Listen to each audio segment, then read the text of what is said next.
अच्छा जी, बिस्मिल्लाहिर्रहमानिर्रहीम। There are almost 70 students, तो इसका मतलब काफ़ी आज के सेशन में एब्सेंट भी हुए हैं।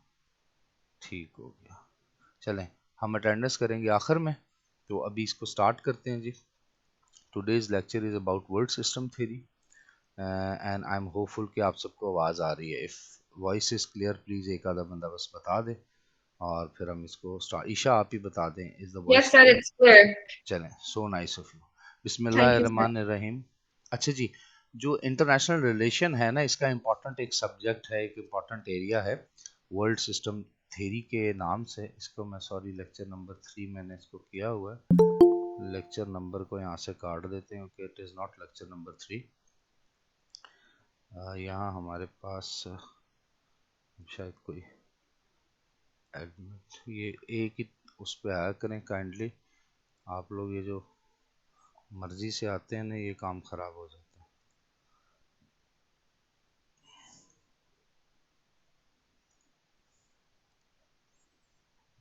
अब अच्छा, जो जो बच्चा मीटिंग लेफ्ट करेगा मैं आपको बता दूं उसकी अटेंडेंस नहीं लगेगी, ठीक है?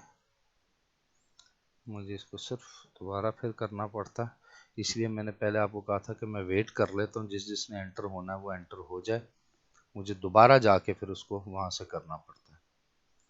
तो काइंडली एक ही बार में किया करें जो भी करना होता है। और मुझे साथ साथ आप लोग जो मैसेज करते हैं ना वो ना किया करें। ठीक हो गया? चले जी। बिस्मिल्लाहिर्रहमानिर्रहीम स्टूडेंट्स, इंटरनेशनल रिलेशंस की मेजर थेरीज में से एक और इम्पॉर्टेंट थेरी है जिसको कहते हैं वर्ल्ड सिस्टम थेरी।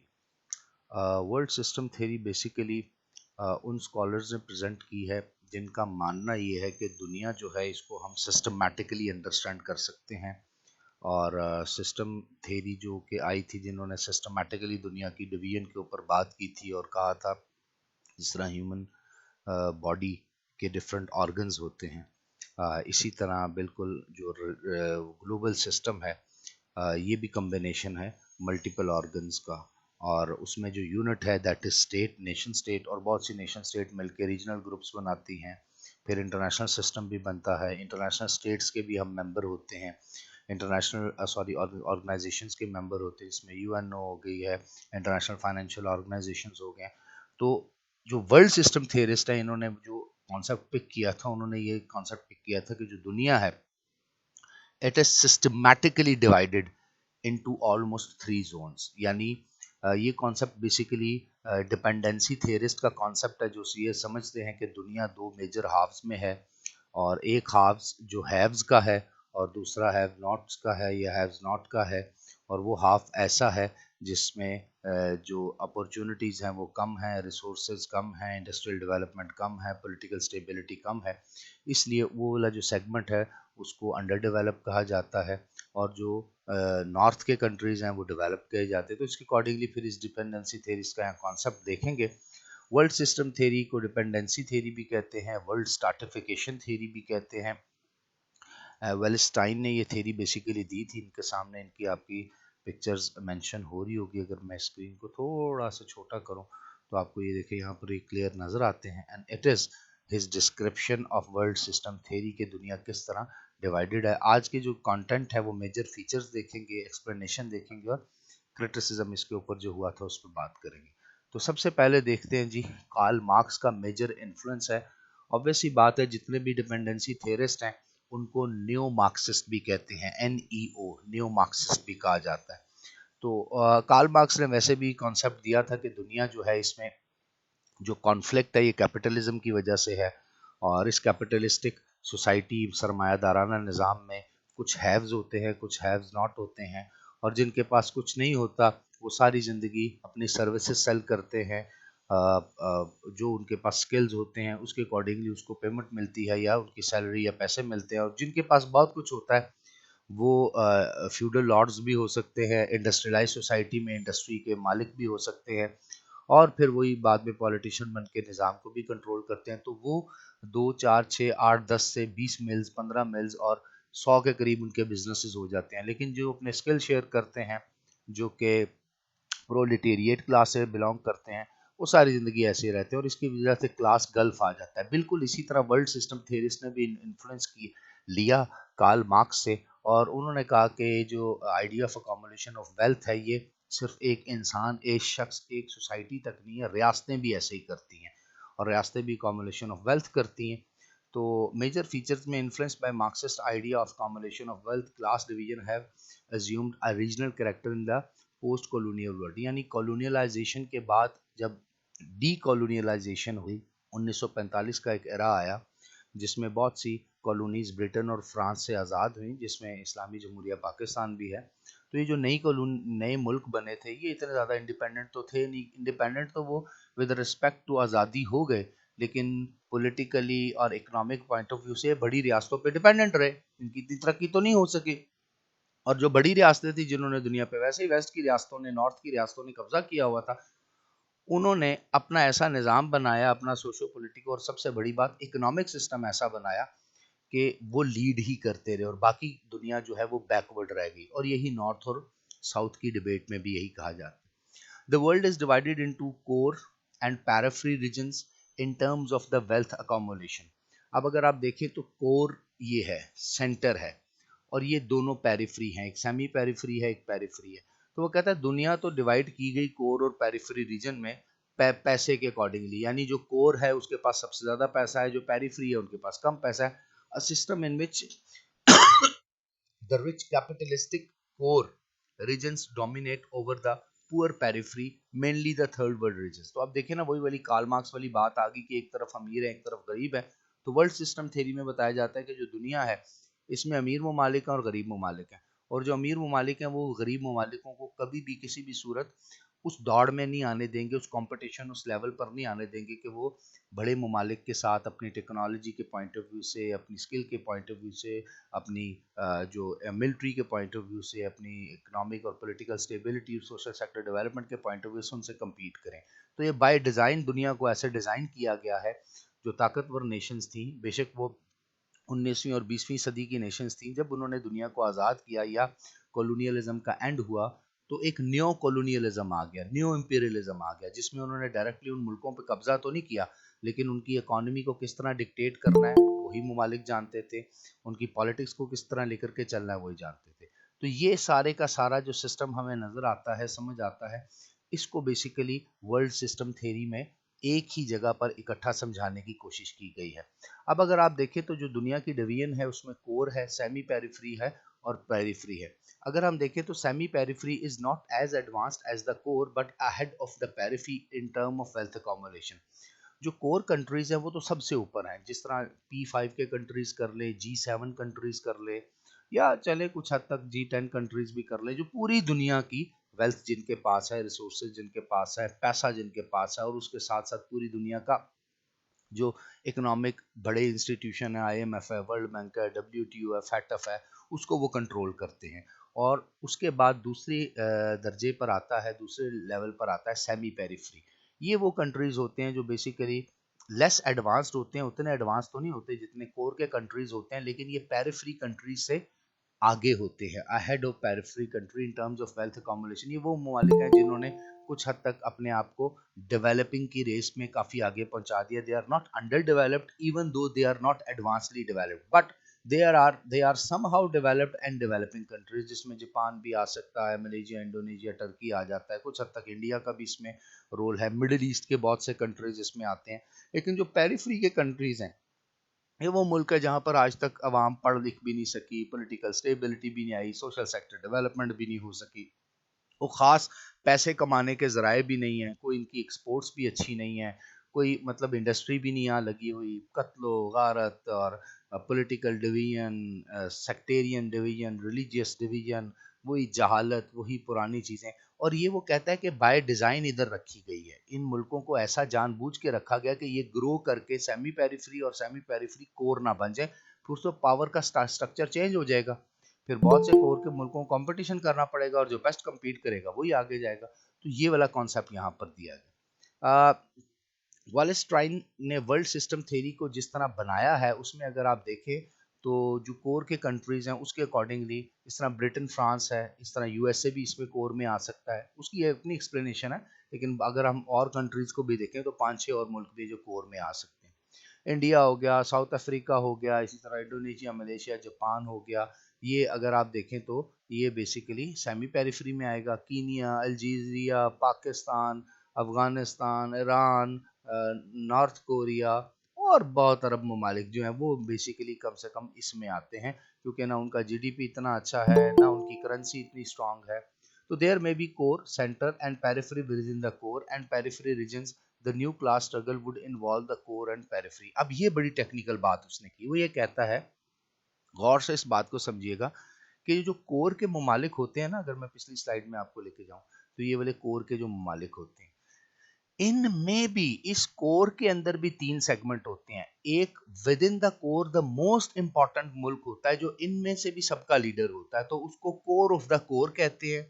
और इनमें कुछ ऐसे मुल्क होते हैं जो कोर के बाद होते हैं, वो कोर सेगमेंट की पेरिफेरी होते हैं। और कुछ मुल्क होते हैं जो बाउंड्री के ऊपर होते हैं, यानी जो बाकी मुल्कों से थोड़ा कम अमीर होते हैं, यानी कोर के मुल्कों में जो सबसे लास्ट डेवलप्ड कंट्री होंगे वो पेरिफ्री ऑफ द कोर होंगे। इसी तरह सेमी पेरिफ्री में आए तो बहुत से मुल्क जो है वो सेमी पेरिफ्री में भी कोर कंट्रीज होंगे। क्यों?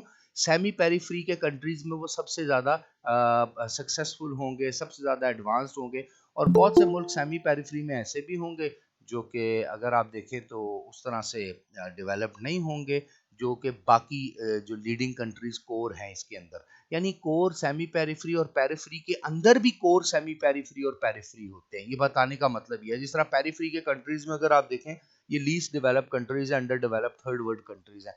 लेकिन इनमें भी कोई मुल्क ऐसा जरूर होगा जो इन सब से कम बेहतर होगा, इनके कंपैरिजन में बेहतर होगा, तो वो पेरिफेरी का कोर है। और उसके साथ साथ अगर देखें तो बहुत से ऐसे मुल्क होंगे जो उस बेहतर मुल्क से पेरिफेरी में रहते हुए भी उस बेहतर मुल्क से दूसरी, तीसरी, चौथी पोजीशन पे खड़े होंगे। और कुछ ऐसे होंगे जो आखिर में होंगे, तो वो पेरिफेरी का भी पेरिफेरी है। इसका मतलब है, एक तो दुनिया वैसे डिवाइड है 3 हिस्सों में, और हर हिस्से में भी फिर 3-3 कैटेगरीज है। यानी कोई उस हिस्से का लीडर है, कोई उस हिस्से का सब लीडर है, कोई सबसे लीस्ट है। Dependency theory, which comes closer to world system theory, suggests due to the historical reasons the third world remains dependent on external forces या foreign capital। जिस तरह मैंने आपको बताया कि जो ये वाले मुल्क होते हैं, ये इतने ज़्यादा अमीर हैं, कोर के कंट्रीज इतने ज़्यादा एडवांस्ड हैं, इतनी बेहतर इकोनॉमी है, बेहतरीन रिसर्च है, बेहतरीन एजुकेशन है, बेहतरीन, अभी देखा ना, कोर को कोरोना का वैक्सीन भी इन्होंने निकाली, कोरोना का इलाज भी इन्होंने निकाला। कौन सी बीमारी आगे नहीं आने वाली है उसके ऊपर भी यही बात करेंगे। तो इससे हमें यह पता चलता है कि जितने भी मुल्क कोर के हैं, ये किसी एक सेगमेंट में आगे नहीं है, यानी मिलिट्री इनकी स्ट्रांग नहीं है, या सिर्फ और सिर्फ मिलिट्री ही स्ट्रांग नहीं है, इनकी इकोनॉमी भी स्ट्रांग है। अच्छा, उसके साथ साथ हम देखते हैं सिर्फ इनकी इकोनॉमी स्ट्रांग नहीं है, इनकी सोसाइटी भी पढ़ी लिखी है, इनके यहाँ प्रॉपर पॉलिटिकल सिस्टम भी है। तो वो ये कहता है कि ये जो दुनिया है, ये वाले मुल्क अपने नीचे वाले सेमी पेरिफेरी और पेरिफेरी के जितने भी कंट्रीज हैं, किसी भी सूरत उनको कंट्रोल करते हैं, उनकी वेल्थ, उनकी इकोनॉमी, उनकी पॉलिटिक्स, उनकी टेरिटरी, उनकी हर चीज को इनडायरेक्टली कंट्रोल करते हैं। तो कैसे ये उन मुल्कों को ग्रो होने देंगे, और कैसे वो मुल्क आगे की तरफ ग्रो हो सकते हैं?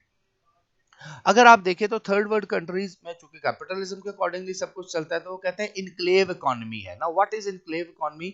और national capitalists are responsible for under developed in the third world. तो वो कहते हैं उन्होंने उनकी इकोनॉमी को भी कंट्रोल किया हुआ है, और वो थर्ड वर्ल्ड कंट्री को कभी डेवलप नहीं होने देंगे। अब डेवलप क्यों नहीं होने देंगे, इसको जरा गौर से समझिएगा। अगर आप गौर से देखें तो world system analyst at the beginning of the 21st century में जो दुनिया की स्ट्रैटिफिकेशन उन्होंने की है, कैसे की है, देखें।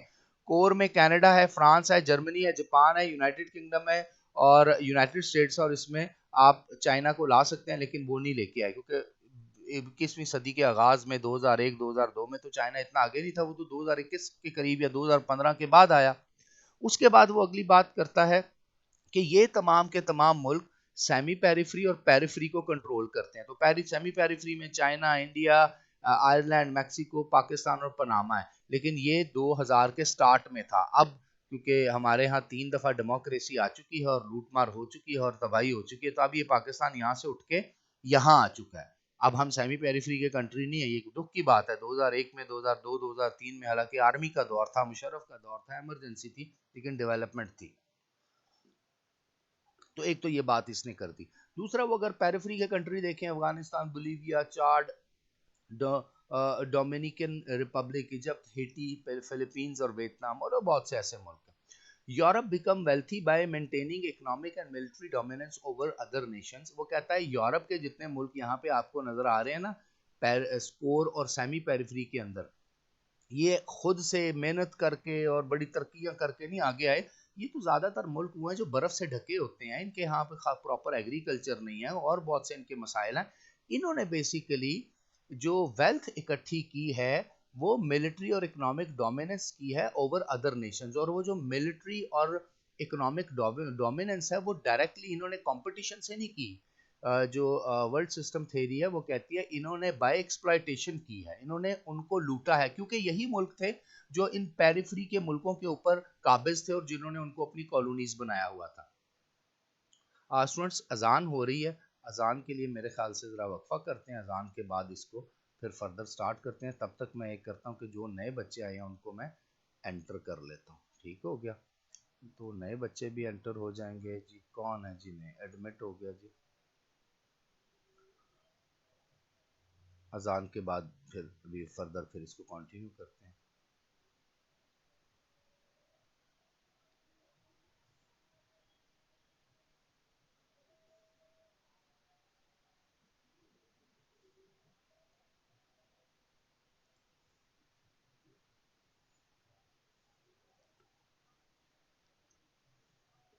सल्लल्लाहु अलैहि वसल्लम।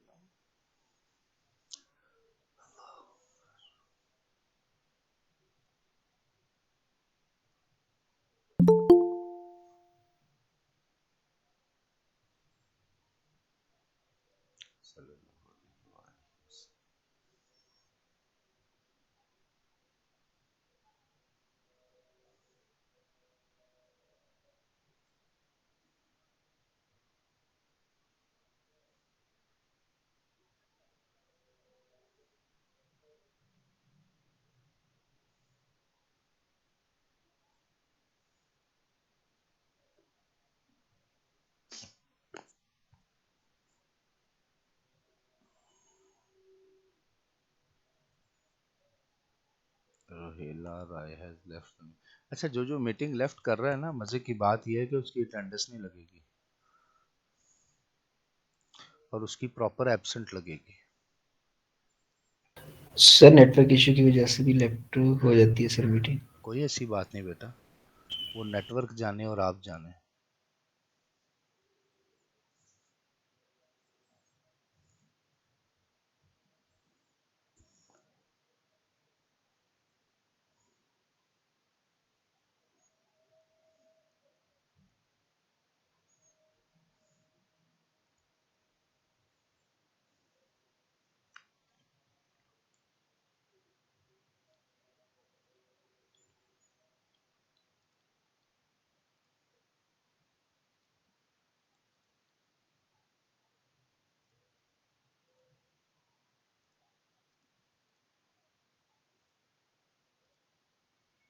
चलें जी, बिस्मिल्लाह करते हैं। अच्छा, अब इसको हम ज़रा समझने की कोशिश कर रहे थे कि ये जितने भी ममालिक हैं, इसको हाइड कर देते हैं। एंड एक सेकेंड, ये जो बाद में देखे ना फिर आप लोग एंटर हो रहे हैं, मैं किस किस को करूँ, किस किस को एडमिट। चले जी, इसके बाद अब मैंने किसी को एडमिट नहीं करना, ये मैं इससे साफ कह रहा हूँ, मुझे बार बार वो फिर उसको करना पड़ता है यहाँ पे।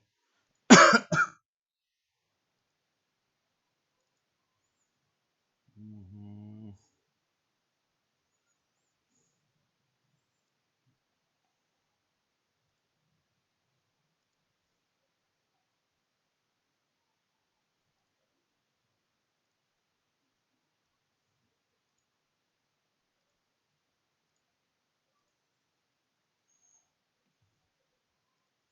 चलें जी। अच्छा, इसमें हम ये देख रहे थे कि इन मुल्कों ने जो सेमी पेरिफेरी और पेरिफेरी के कंट्रीज को कंट्रोल किया है, it is not because of there competition और देयर जिसको हम सो कॉल्ड कहते हैं ना कि फ्री मार्केट का कॉन्सेप्ट जो उन्होंने दिया हुआ है कि हर बंदा आए और इंटरनेशनल जो मंडियां हैं, वर्ल्ड ट्रेड के एरियाज हैं और जितने भी बड़े बड़े सेगमेंट है उसमें आके कंपटीशन करे, ऐसा नहीं हुआ। इन्होंने तो एक्सप्लॉइट किया है। Exploited Nations will never modernize as long as they are oppressed by western nations। वो साफ कहते हैं कि इन्होंने सबसे पहले तो जो इनका निज़ाम था जिसको हम कहते हैं इम्पीरियलिज्म का निज़ाम, कॉलोनियलिज्म का निज़ाम, एक तो दुनिया को कॉलोनी बना के उनके रिसोर्सेज को एक्सप्लॉइट किया। दूसरा, उन रिसोर्सेज की बेस पे उन्होंने एक बहुत बड़ी इंडस्ट्री और इकोनॉमी खड़ी कर ली। तीसरी इंपॉर्टेंट चीज़ कि जो कौमें इन्होंने एक्सप्लॉइट की कोर के कंट्रीज ने, उन्होंने उनको कभी बड़ा होने और मेंटेन होने नहीं दिया। वहां पर पॉलिटिकल इंस्टेबिलिटी है रही, वहां पर इकोनॉमिक इंस्टेबिलिटी रही, वहां पर रिलीजियस क्राइसिस रहे। और दूसरी बड़ी बात, अगर आप ग्लोबलाइजेशन में देखेंगे जिसमें चाइना आपको नजर आता है, चाइना ने ग्रो करने की कोशिश की, ग्लोबलाइजेशन से फायदा उठाने की कोशिश की, तो चाइना को रिस्ट्रिक्ट कर दिया मगरिब के अंदर, चाइना के खिलाफ प्रोपेगेंडा होना शुरू हो गया। यानी चाइना की इकोनॉमी, चाइना की इंडस्ट्री ने पूरी दुनिया के लिए प्रोडक्ट बनाना शुरू की, तो ऑब्वियस सी बात है दुनिया की मार्केट तो वही है। तो जब चाइना वेस्ट की मार्केट में जाता है तो इसको रिस्ट्रिक्ट कर दिया जाता है, इसके ऊपर लिमिटेशन लगाई जाती है। और वेस्ट क्या चाहता है कि पूरी दुनिया वेस्ट की मार्केट रहे, वेस्ट जो है वो प्रोडक्ट्स बनाए और पूरी दुनिया उसको कंज्यूम करे। और अगर लोगों के पास उसको खरीदने के पैसे नहीं है, मुल्कों के पास डेवलपमेंट के पैसे नहीं है, तो वेस्ट कहता है कोई इशू नहीं, हम IMF, वर्ल्ड बैंक और बाकी जगहों से आपको कर्जा लेके देते हैं, बड़े महंगे और सूद पे कर्जे आप लें और आप अपने मसाइल हल करें, हमारी मशीनरी यूज करें, हमारी प्रोडक्ट्स यूज करें और वो कर्जे हमें फिर वापस करें। तो फिर वापस कहां से करें? अवाम पे एक्स्ट्रा टैक्स बर्डन लगा के। तो इनडायरेक्टली वर्ल्ड सिस्टम थ्योरी ये बता रही है कि इस न्यू कॉलोनियल मॉडल के अंदर जो कोर के कंट्रीज है वो सेमी पेरिफेरी और पेरिफेरी की कंट्रीज को इकोनॉमिक पॉइंट ऑफ व्यू से भी कंट्रोल कर रहे हैं, पॉलिटिकल पॉइंट ऑफ व्यू से भी कंट्रोल कर रहे हैं, इसलिए तो उनको डेवलप नहीं होने दिया जाता। We need to study the entire global economy as a world system. अब ये वर्ल्ड सिस्टम थ्योरिस्ट कहते हैं we can't understand the fate of a single country without understanding how it fits into the overall system। किसी एक मुल्क का मुकद्दर आप ऐसे नहीं अकेले नहीं समझ सकते, उसको दुनिया के सिस्टम में फिट करना होगा। फॉर एग्जांपल, ये कोर के कंट्रीज आपको स्क्रीन पे नजर आ रहे हैं, अगर आप गौर से देखें तो कोर के कंट्रीज जो हैं रिसोर्सेज सेमी पेरिफेरी से खींच रहे हैं। ये पिंक वाले रिसोर्सेज कोर में आ रहे हैं, raw material, skilled labour, intelligent people, जिसको आपको ब्रेन ड्रेन कहते हैं, इनको यहाँ से खींच लिया और उनसे जो प्रोडक्ट्स बनाई, जो अपनी फैक्ट्रीज में चीजें बनाई, वो सेमी पेरिफेरी को उन्होंने बेचना शुरू की। इसी तरह कोर के कंट्रीज ने, ये आपको लाइट स्काई ब्लू नजर आ रहा है, पेरिफेरी से भी रिसोर्सेज खींचे और रॉ मटेरियल लिया और बाकी चीजें ली और अपनी इंडस्ट्री में उसको फिनिश गुड्स बनाया और फिर उन मुल्कों में भी जाके कोर ने बेचा। तो ये दो एरोस कोर के लिए, कोर के कलर पे शो किए जा रहे हैं। कोर गुड्स मैन्युफैक्चर कर रहा है और सेमी पेरिफेरी में भी और इधर पेरिफेरी में भी बेच रहा है, और रिसोर्सेज सेमी पेरिफेरी से भी और पेरिफेरी से खींच रहा है। यानी ह्यूमन पॉपुलेशन है, स्किल्ड वर्कर है, ब्रेन है, और उन मुल्कों में फिरका वाराना फसाद, पॉलिटिकल इंस्टेबिलिटी, इन सबको प्रमोट करने की वजह से जो वहां का इन्वेस्टर है उसको भी अपने पास बुला रहा है। तो रिसोर्सेज सारे वहां से आ रहे हैं, कोर के पास रिसोर्सेज नहीं है, कोर कंट्रीज के पास रिसोर्सेज वहां से आ रहे हैं। हाँ, उनकी कंज्यूमर मार्केट के लिए सारी चीजें यहाँ से जा रही हैं और उससे पैसा कमाया जा रहा है। वो ये कहता है कि countries are not poor because of their own specific history और internal characteristic, rather they are poor because of their position relative to others in a global capitalistic system। कोई गरीब मुल्क इसलिए गरीब नहीं होता कि उसकी अपनी हिस्ट्री, उसके अपने इंटरनल इश्यूज और बाकी चीजें जिसकी, बल्कि वो कहता है कोई मुल्क गरीब इसलिए होता है कि उसको रखा जाता है क्योंकि वो relative to the other country international system में पोजीशन कहाँ करता है। अगर तो वो मुल्क बहुत कॉम्पिटेंट है, वहाँ के लोग बड़े अच्छे हैं, वो आगे आना चाहता है, लेकिन वो मुल्क सेमी पेरिफेरी का या पेरिफेरी का कंट्री है, तो कोर वाले उसको कभी आगे नहीं आने देंगे। इसी तरह सेमी पेरिफेरी वाले पेरिफेरी को नहीं आने देंगे। और विद इन द सिस्टम, जिस तरह हम पीछे पढ़ के आए कि कोर के अंदर भी 3 सेगमेंट हैं।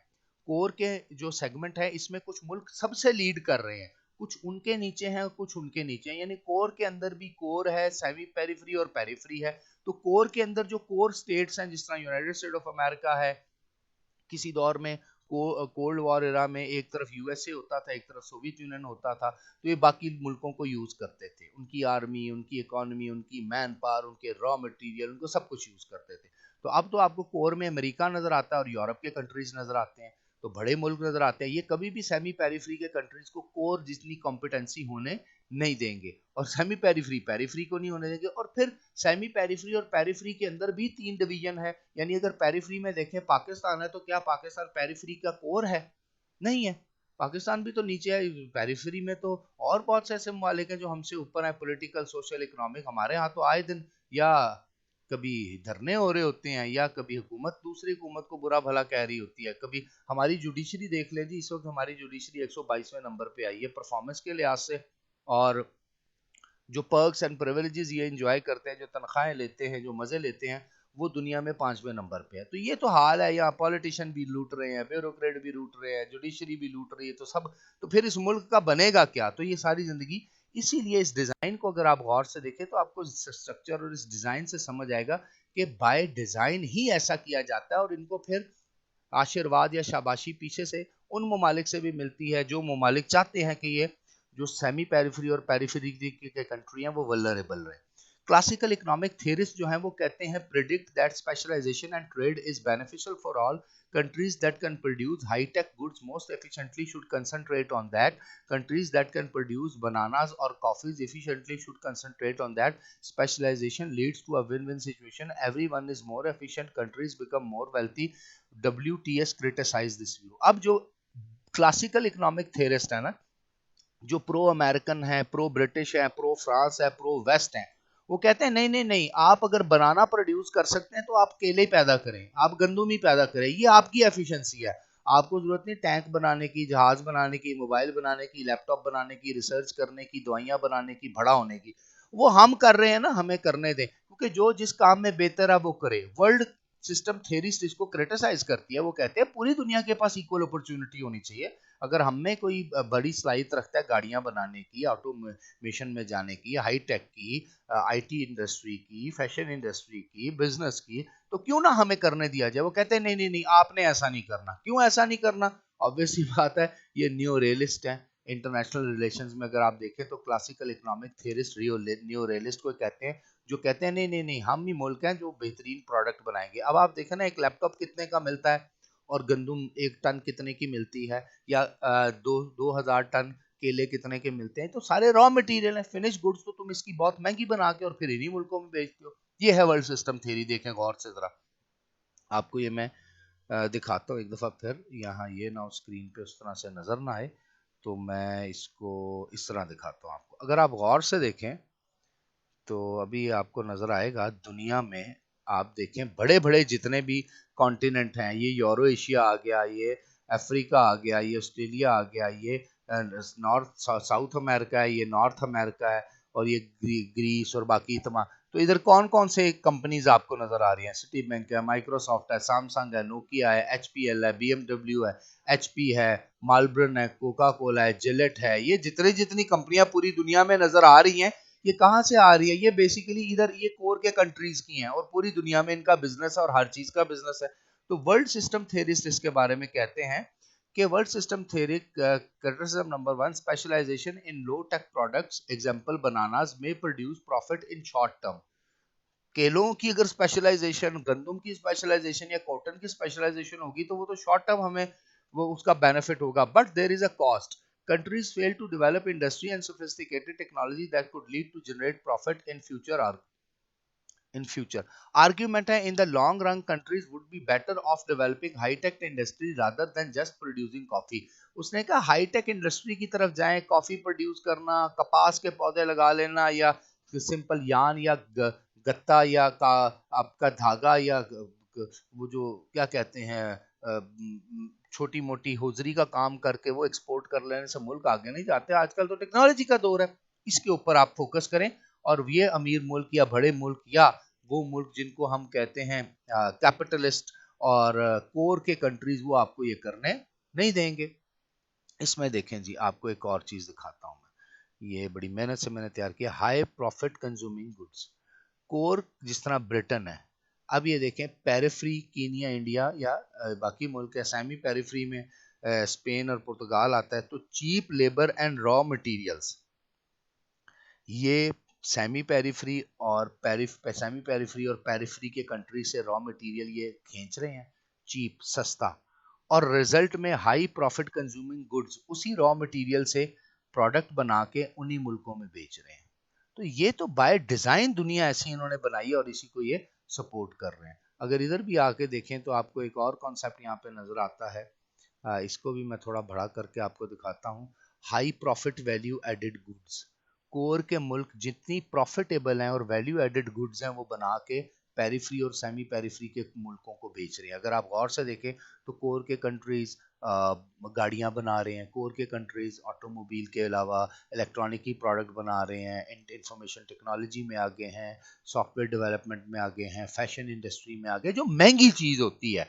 और उसका रॉ मटेरियल लो वेज लेबर, और रॉ मटेरियल कहाँ से उठाते हैं? पेरिफ्री और सेमी पेरिफ्री से। पेरिफ्री वाले गरीब मुल्क सेमी पेरिफ्री वाले मुल्कों में जाके थोड़ा बहुत काम कर लेते हैं, और साथ साथ कोर के कंट्रीज में इनमें से जो पेरिफ्री में बेहतरीन पढ़ा लिखा स्किल्ड बंदा होगा, डॉक्टर इंजीनियर प्रोफेसर, वो यहाँ पे जाके अपनी सर्विसेज सेल करेगा। उसके रिजल्ट में जो आउटपुट होगी, जो प्रोडक्ट्स होंगी, जो पूरी दुनिया का निजाम होगा, वो कोर के कंट्रीज इनमें जाके बेचेंगे। यानी ये दोनों कोर की एक मंडी है, इकोनॉमिक कंजम्पशन की एरिया है, जहां इनके कंज्यूमर बैठे हुए हैं और इनको उन्होंने अपनी प्रोडक्ट बेचनी है। और वो प्रोडक्ट बेसिकली इन्हीं मुल्कों के रॉ मटेरियल से ली गई हैं और इन्हीं मुल्कों की लेबर ने तैयार की हैं। बस उस पे लोगो, उस पे स्टिकर, उसका ब्रांड जो है वो कोर का है, और उससे क्या हो रहा है, फिर वो पूरे के पूरे निजाम को चला रहे हैं। Criticism क्या है? New realists believe that causes of conflict in IR are rooted in power aspiration of nations and not in class consciousness of people in a region। क्योंकि न्यू रियलिस्ट तो मानता ही नहीं है ना इस सिस्टम को। मैंने आपको पहले बताया था कि न्यू रियलिस्ट का तो मानना ही कुछ और है। तो वो ये कहता है कि न्यू रियलिस्ट इसको वर्ल्ड सिस्टम थ्योरी को बेसिकली क्रिटिसाइज करते हैं। नहीं नहीं, ऐसी कोई बात नहीं है, कोई दुनिया में ऐसे मामलात नहीं है। बेसिकली कॉन्फ्लिक्ट तो डीप रूटेड है, कॉन्फ्लिक्ट तो किसी वजह से आना है, इसका मतलब ये नहीं है कि जो इंटरनेशनल इकोनॉमी है वो कोर के कंट्रीज के पास है और सेमी पेरिफ्री और पेरिफ्री को बाय डिज़ाइन उससे दूर रखा जा रहा है। ऐसी कोई बात नहीं। वो अपना आर्ग्यूमेंट देते हैं, लेकिन वर्ल्ड सिस्टम थ्योरीज जो है इस आर्ग्यूमेंट को बाय भी नहीं करते और मानते भी नहीं। ये तो एक ओवरऑल मैंने आपको स्ट्रक्चर दिया। अब इसके ऊपर क्वेश्चन आंसर सेशन स्टार्ट करते हैं और फिर देखते हैं कि इसका फिर फाइनल हमारा कहाँ जाके बात हमें समझ आती है और किस तरह से इस चीज़ को